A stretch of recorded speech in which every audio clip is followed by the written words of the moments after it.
सुप्रभातम। जैसे तुम लोग को पता है कि मैं शंकर सर आप लोगों को 9th क्लास का और 10th क्लास का संस्कृत विषय और हिंदी लेकर के आता हूँ। मैं रेकर फाइंडर से जुड़ा हुआ। आपको बहुत सारे वीडियो गया भी होगा संस्कृत में, और संस्कृत का निधि श्लोका का गया, व्याघ्रपति कथा का, ऐसे 4-5 कहानियाँ चैप्टर वगैरह दिया गया है। तो आज हम आप लोग के सामने आए हैं लेकर के ये द्वितीय पाठ पाटलिपुत्र वैभव, द्वितीय पाठ पाटलिपुत्र वैभव का। तो किसी पाटलिपुत्र वैभव, पाटलिपुत्र जो है हमारे बिहार की अभी राजधानी है जिसे पटना बोला जाता है। तो किसी भी चीज को इतिहास को पहले जानना चाहिए कि हमारा इतिहास कैसे रहा है, तो उसी के बारे में आपको जानकारी दें। यह आज पाटलिपुत्र वैभव के बारे में, हमारे बिहार की राजधानी। तो पहले हमारा बिहार का क्या महत्व था, इस पटना का क्या महत्व था, आज यह कैसे है, इसका इतिहास क्या रहा है। आज हम लोग पढ़ने के लिए विदेश जाते हैं, दूसरे देश जाते हैं, लेकिन यह आपको जानकर आश्चर्य होगा कि पहले जो है भारत का एक प्रमुख केंद्र जो पटना था, जो आज पटना के नाम से जाना जाता है, यह एक बहुत ही प्राचीन शिक्षा का केंद्र रहा है। और यहाँ पर खास करके बिहार शिक्षा का भूमि रहा है।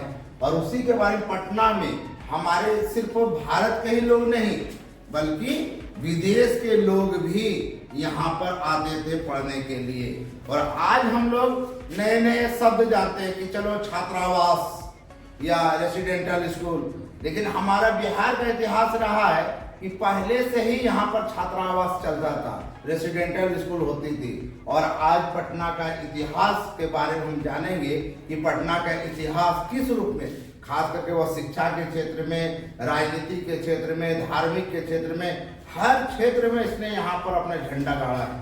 और आज भी हमारे बिहार के लोग मेहनती है, परिश्रमी है। यहाँ का पूरे विश्व में जो लोकतंत्र देखा जाता है, वह जो लोकतंत्र कहाँ सबसे पहले कहाँ स्टार्ट हुआ था, हमारा बिहार में। और बिहार के कहाँ, वैशाली जगह पर, है ना।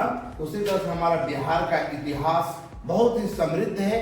तो उस बिहार की राजधानी मेरा पटना है, और उसी के बारे में आज हम द्वितीय पाठ पाटलिपुत्र वैभव के बारे में पढ़ेंगे। इसमें हम कई भाग हैं। आज हम आपको पहला भाग, प्रथम भाग के बारे में विस्तार से बताएंगे। फिर अगले वीडियो में जो बाकी रहेगा दूसरे भाग में लेकर मैं आऊँगा। जितने भी मेरा वीडियो जाता है बेटा, जितना भी रेकर फाइंडर का जाता है, तो आप उसे ध्यान से देखें, पढ़ें, समझें, और ना, और जो भी समझ में नहीं आए तो आप जो है कमेंट करके बताएं। जरूर हम आपको जो है सारे गलत फहमियां को दूर करेंगे, है ना। तो आज आपको लेकर के आते हैं, तो आप देर नहीं करते, आपका इंतजार भी हो रही है ना। तो आपको लेकर के मैं आता हूँ, फिर से दोहराऊं कि क्लास वर्ग जो है 10वीं वर्ग का द्वितीय पाठ का पाटलिपुत्र वैभव। उसके बाद पहला में है बिहार राज्यस्य राजधानी नगरम पाटलिपुत्रम सर्वेषु कालेषु महत्वम धार्यत। बिहार राज्य की राजधानी पाटलिपुत्र सभी समय में महत्वपूर्ण स्थान रखते थे। अस्य इतिहास सार्धसहस्र वर्ष परिमितः वर्तते। इसका इतिहास 2500 वर्षों का है। इसका इतिहास कितने वर्षों का है? 2500 वर्षों का। हर बार जब भी आपका वीडियो जाता है, मेरे जो भी सहयोगी शिक्षक हैं या डायरेक्टर सर है, जो भी है, मैथ के बारे में, साइंस के बारे में, इंग्लिश, संस्कृत, हिंदी जो भी जाता है, तो सब में आप एक एक करके जो है ध्यान देंगे, बहुत सारे ऑब्जेक्टिव आपको आएगा। तो अभी आया कि पटना का इतिहास कितने वर्षों का है, तो आपका एक ऑब्जेक्टिव आ जाएगा कि पटना का इतिहास कितना है, 2500 वर्षों का है। अत्र धार्मिक क्षेत्रम, राजनीतिक क्षेत्रम, उद्योग क्षेत्रम च विशेषण ध्यान आकर्षकम। यह जो है धार्मिक क्षेत्र के रूप में, राजनीति के रूप में और उद्योग के रूप में यह विशेष रूप से हमारी ओर ध्यान आकर्षित करते हैं। विदेशिका यात्रिणः मेगा स्थनिज फाहयान वेंसान इत्सिन प्रभृत्या पाटलिपुत्रस्य वर्णनम सब संस्मरण ग्रंथेषु चक्रो। यानी यहाँ पर अभी पहले ही बताया गया था बेटा कि हमारा पटना का इतिहास शिक्षा का केंद्र बहुत रहा है। आज हम लोग विदेश जाते हैं पढ़ने के लिए, लेकिन पहले के लोग जो है विदेशी लोग हमारे यहाँ भारत में आते थे, खास करके पटना पाटलिपुत्र में। उसमें विदेशी यात्री का नाम है मेगास्थनीज, फाहयान, वेनसान, इत्सिंग। ये सारे विद्वान लोग यहाँ आकर के अपना पढ़ाई करते थे। और यहाँ पटना में, पाटलिपुत्र में उसने क्या सीखा, क्या इसकी विशेषता थी, क्या इसका महत्व था, इन सभी के बारे में उसने अपने अपने संस्मरण में, अपने अपने याद से उसने बहुत सारे किताब लिखे हैं और उसमें संस्मरण ग्रंथ के रूप में लागू किए हैं। पाठे अस्मिन् पाटलिपुत्र वैभवस्य सामान्य परिचयो वर्तते। इस पाठ में पाटलिपुत्र की वैभव का, सौंदर्यता का, समृद्धि का, मजबूती का, इसका क्षेत्र का, अन्य क्षेत्रों का भी यह सामान्य परिचय दिया गया है। नीचे आते प्राचीनेषु भारतीयेषु नगरेष्टव्यम पाटलिपुत्र नगरम प्रसिद्धि चित्रम महानगरम बभू। प्राचीन भारतीय नगरों में पटना का भी मानचित्र में एक महानगर के रूप में दर्शाया गया, दिखाया गया है। यानी सबसे प्राचीन भारतीय नगरों में पटना का भी एक प्रसिद्ध स्थान है। तद विषये दामोदर गुप्तो नाम कवि कुटनीमताख्यम काव्य कथयति। तो उसने पटना का इतिहास के बारे में वो बतलाते हैं। दामोदर गुप्त नाम का एक कवि है और उसने अपने किताब कुटनीमताख्यम नाम का उसने काव्य रचा है और उस काव्य में पाटलिपुत्र वैभव के बारे में बताया है। उसने क्या बताता है, अस्ति महातल तिलकम सरस्वती कुलगिरिहम महानगरम नामना पाटलिपुत्रम परिभूत पुरंद्र स्थानम। यानी वहाँ जो है एक पटना नाम का एक जगह है और वहाँ पर एक शिक्षा का केंद्र है और वह शिक्षा का केंद्र ऐसा लगता है जैसे वहाँ पर खुद क्या है, सरस्वती का वास हो, और उस जगह का जो नाम पाटलिपुत्र है। अगला है इतिहासे श्रूयते यत् गंगाया तीरे बुद्ध काले पाटली ग्राम स्थित आसीत्। इतिहास से सुने जाते हैं या इतिहास से यह जानकारी मिलती है कि गंगा नदी के किनारे, किस नदी किनारे, गंगा नदी के किनारे बुद्ध काल में पाटली ग्राम स्थित था। यानी इतिहास से यह जानकारी मिलती है कि गंगा के किनारे बुद्ध काल में एक गांव था जिस गांव का नाम था पाटली ग्राम, और वही पाटली ग्राम आज हम लोग पटना के नाम से जानते हैं। तो इसका कैसे नाम पाटली ग्राम से पटना पड़ा, पाटलिपुत्र पड़ा, और अन्य नाम क्या क्या पटना का पहले था, इसके बारे में बताया जाएगा। तो अभी आपको बताया जा रहा है कि गंगा नदी के किनारे, अब पूछा जाए कि पाटलिपुत्र किस नदी के किनारे अवस्थित है, तो गंगा नदी के किनारे। किस काल में यह पाटलिपुत्र पाटली ग्राम के नाम से जाना जाता था, तो बुद्ध काल में यह पाटली ग्राम के नाम से जाना जाता था। अब पाटली ग्राम, ये पटना का पुराना नाम क्या है, प्राचीन नाम क्या है, तो पाटली ग्राम। इस तरह से आपको हर शब्द में, हर सेंटेंस में, हर वाक्य में आपको बहुत सारे ऑब्जेक्टिव क्वेश्चन आ जाता है। तो अगला यत्र च भगवान बुद्ध बहुकृतवा समागता। यहाँ भगवान बुद्ध जो है कई बार आए थे। कहाँ आए थे, पाटली ग्राम में, और उसने तेन कथितमा आसित, और उनका कहना था यद ग्रामो अयम महानगरम भविष्यति। यह नगर जो है बहुत बड़ा, यह गांव बहुत बड़ा नगर बनेगा। क्योंकि वह पहले क्या था, पाटली ग्राम एक गांव था, उसके बारे में भगवान बुद्ध ने यह भविष्यवाणी की, यह गांव जो है भविष्य में बहुत बड़ा क्या बनेगा, महानगर बनेगा, है ना। किंतु कलहस्य अग्निदाहस्य जलपुरस्य च भयात् सर्वदा क्रांतम भविष्यति। किंतु यहाँ आपसी विवाद, है ना, अगलगी और बाढ़ से हमेशा यह क्या रहेगा, ग्रस्त रहेगा। कालांतरेण पाटली ग्राम एवं पाटलिपुत्र मिति कथित। पहले यही पाटली ग्राम पाटलिपुत्र मिति के नाम से जाना जाता था। पहले पाटली ग्राम, उसके पहले भी यह पाटली ग्राम पहले जाना जाता था, पाटलिपुत्र मिति के नाम से जाना जाता, कहा गया। चंद्रगुप्त मौर्यस्य काले अस्य नगरस्य शोभा रक्षा व्यवस्था च अत्युत्कृष्टा सीदति। यानी चंद्रगुप्त मौर्य के समय में इस नगर की शोभा और रक्षा व्यवस्था जो है बहुत ही क्या थी, अत्युत्कृष्ट, बहुत ही आकृष्ट करने वाली थी, अपनी ओर लुभाने वाली थी, बहुत ही सुंदर था। यह यूनान राजदूत, यूनान देश के जो राजदूत थे, उसने मेघास्थनीज सम संस्मरेषु निरूपयति। और इसके बारे में यूनान के राजदूत मेघास्थनीज अपने संस्मरणों में इस बात को क्या करते हैं, बतलाते हैं। अस्य नगरस्य वैभवम प्रियदर्शिनः अशोकस्य समये सूत्राम समृद्धम। और इस नगर की सुंदरता जो है अशोक जब यहाँ राजा बने पाटलिपुत्र का, तो उसके समय में इस नगर का बहुत ही ज्यादा विकास हुआ। सूत्राम मतलब बहुत ज्यादा अधिक समृद्ध हुई। बहुकालम पाटलिपुत्र से प्राचीना सरस्वती परंपरा प्रावर्तत। बहुत समय तक पटना में जो है एक शिक्षा का एक केंद्र रहा। सरस्वती परंपरा मतलब यहाँ शिक्षा का यह केंद्र रहा, यह बहुत ही महत्वपूर्ण स्थान था। इति राजशेखर सब काव्य मीमांसा नाम के कवि शिक्षा पर मुखे ग्रंथे सादरम स्मृति।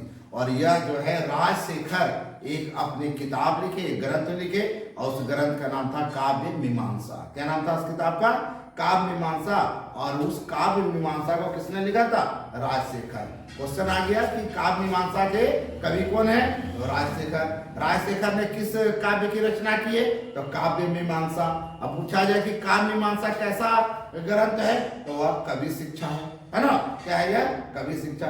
इस तरह से आपको एक एक ऑब्जेक्टिव जो है आपको निकल जाएगा। तो आप गहराई से पढ़ेंगे और फिर इसको एक बार, दो बार, तीन बार वीडियो देखें, है ना? और दूसरे के पास भी उसका शेयर करें, ताकि आपका वीडियो और बहुत सारा वीडियो आते रहे, है ना? हमें भी जो मनोबल बढ़ता रहेगा। ठीक है, आगे बेटा फिर अत्रो वर्ष विहा पाणिनि पिंगला व्याड़े वारुचि पतंजलि ई परीक्षिता ख्याति पुण्य। मतलब पटना इतना प्रसिद्ध केंद्र था, वो पाटलिपुत्र जो जगह था इतना प्रसिद्ध केंद्र था कि यहाँ ही पाणिनि, पिंगल, वीड, व्याड़े, वरुचि, पतंजलि सारे लोग, ऐसे विद्वान लोग भी यहाँ से ही शिक्षा पा करके वह अपनी विद्वता का झंडा गाड़ा था। और वह आज जो है हर अपने अपने विषयों में वह प्रसिद्ध है। आप पतंजलि के नाम तो जानते ही हो। पतंजलि पहला योग गुरु थे और उसने ही जो है यहाँ से शिक्षा प्राप्त किया था। इस तरह से यह पाटलिपुत्र का इतिहास बहुत ही क्या रहा है? समृद्ध रहा है। कतिपयेषु प्राचीन संस्कृत ग्रंथेषु पुराणादिषु पाटलिपुत्रस्य नामांतरम पुष्पपुरम कुसुमपुरम वा प्राप्यते। कई प्राचीन संस्कृत ग्रंथों में और पुराणों में पाटलिपुत्र का नाम पुष्पपुर और कुसुमपुर भी प्राप्त होता है।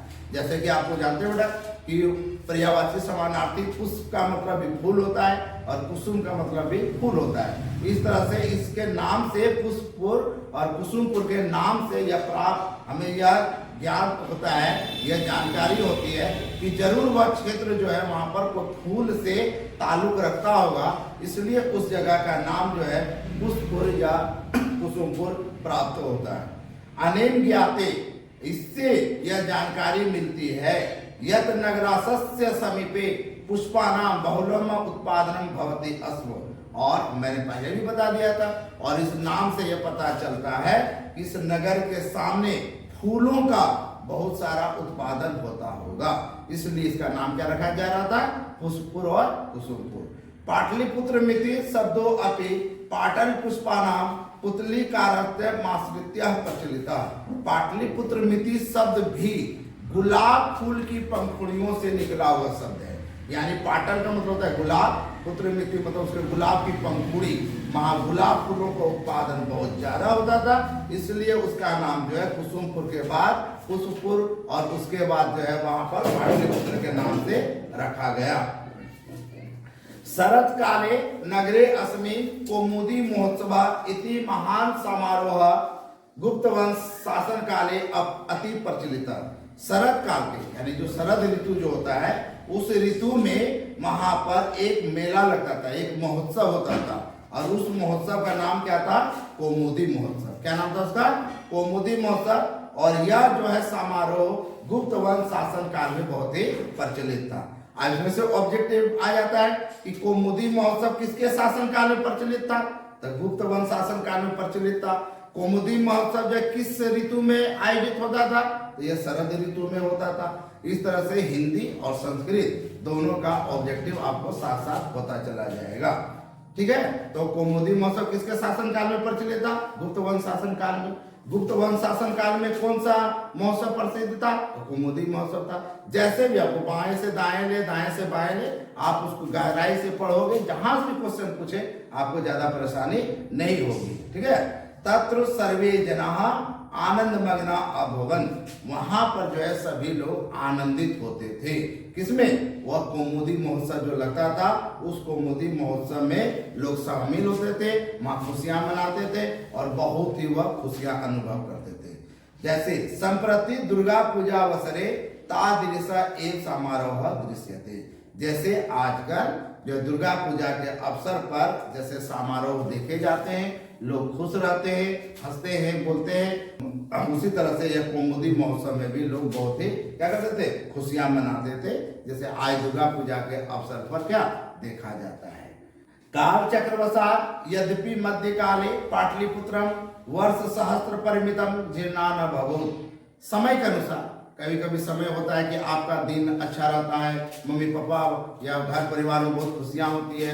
कभी ऐसा हो जाता है कि 6 महीना, साल भर, 1 साल, कभी जो है आपको घर में कुछ ऐसी बातें हो जाती हैं जहाँ उदास का माहौल रहता है या आर्थिक रूप से तंगी आ जाती है। उसी तरह से समय के अनुसार मध्यकाल में पटना का जो इतिहास जो था 1000 साल तक रुक गया था। ठीक है। कितने तक रुक गया थे?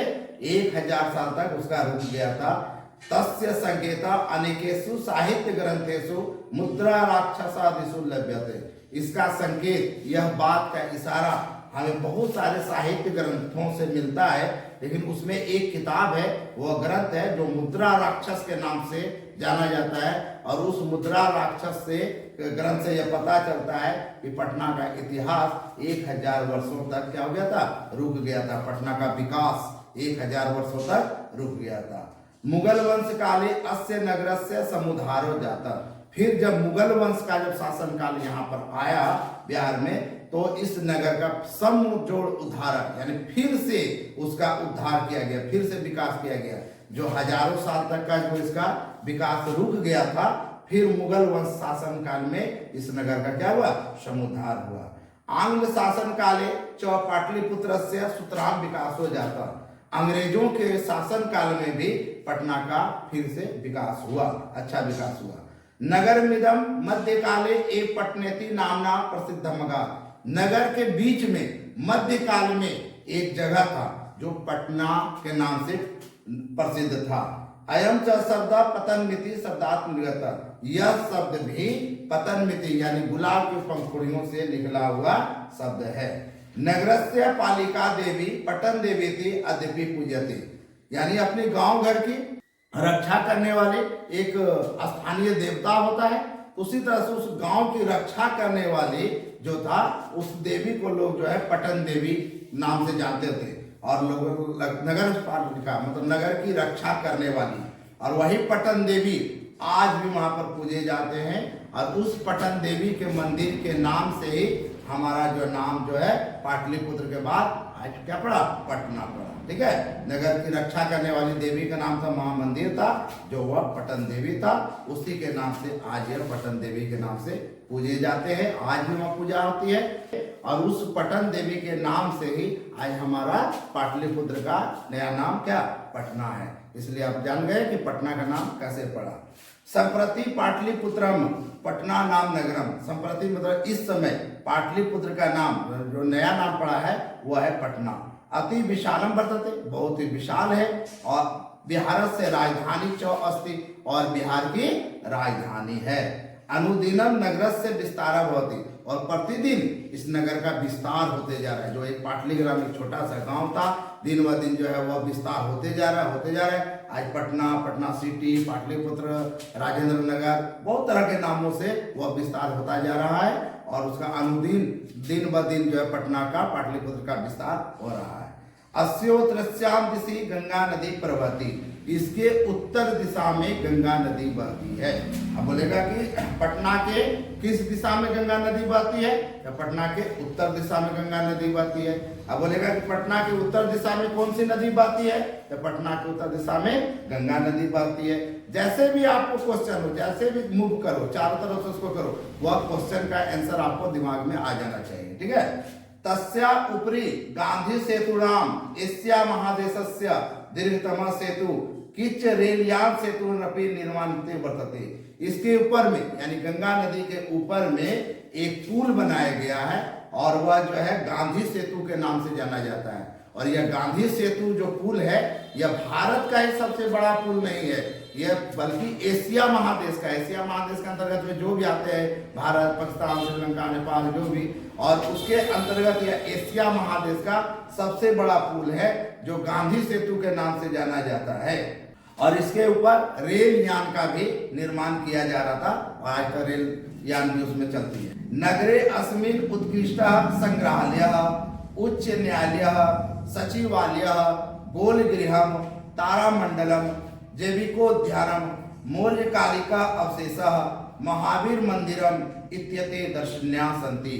आज यदि हम लोग पटना जाए तो वहाँ घूमने के स्थान के लिए, वहाँ देखने का स्थान बहुत ही है, जो वहाँ पर सबसे बड़ा संग्रहालय है और उसके बाद उच्च न्यायालय और सचिवालय, गोलघर, तारामंडल, जैविक उद्यान जो संजय गांधी जैविक उद्यान के नाम से जाना जाता है, मौर्यकालिक अवशेष यानी मौर्य लोग वहां पर रहे थे, उसका जो महल वगैरह था, जो उसका घर था, उसका आज खंडहर के रूप में हो गया है, वह अवशेष हम लोग वहां देख सकते हैं। महावीर मंदिर, ये सारे दर्शनीय देखने के लायक हैं, वहां देखा जा सकता है। प्राचीन पटना नगरे सिख संप्रदायस्य पूजनीयम स्थलम दशम गुरु गोविंद सिंहस्य जन्म स्थानम गुरुद्वारेति नामना प्रसिद्धम वर्तते।